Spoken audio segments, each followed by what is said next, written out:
Who is Silver Dave, and how did he become this guy that we all know and love?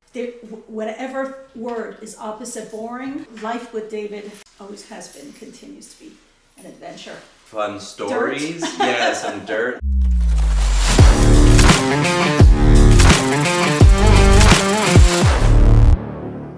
Hi, Mike. Okay, Francine, also known as Silver Dave's mom.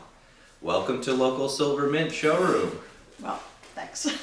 I assume, have you been here before? Many, many times. And- Was here when it was half the size. So you've seen every stage of the process, I have. assume.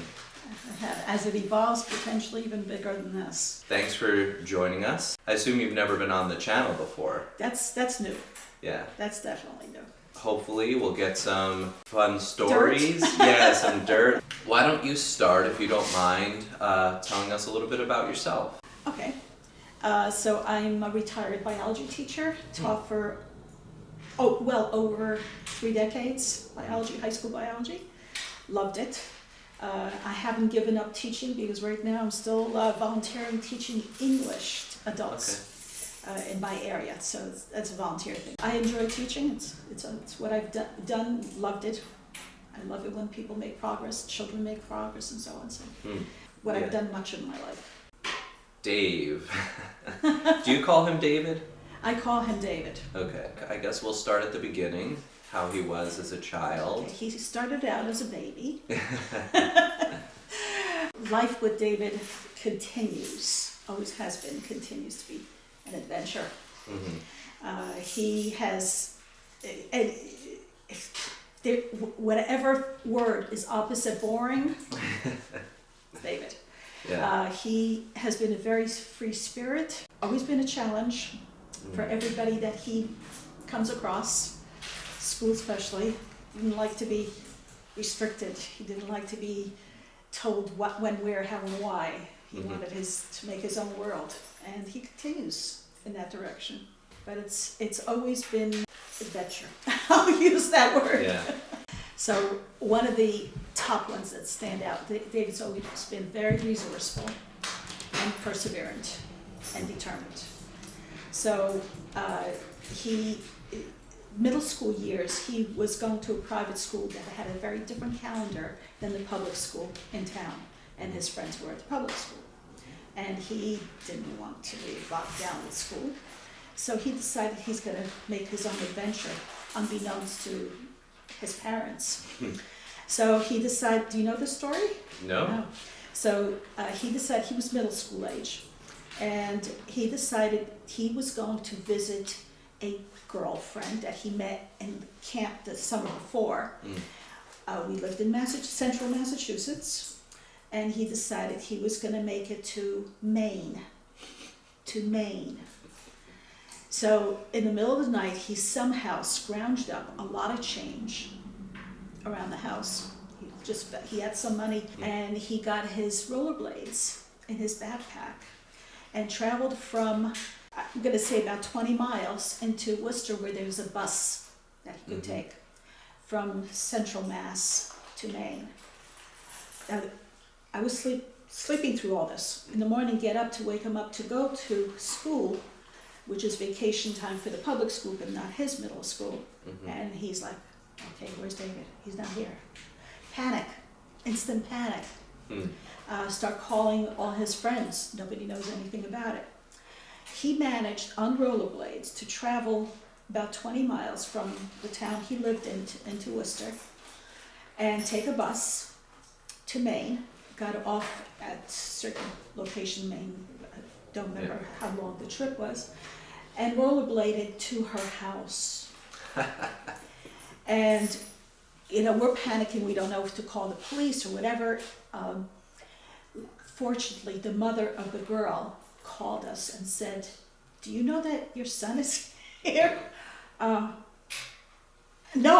I did not know. I was so relieved to hear her say that.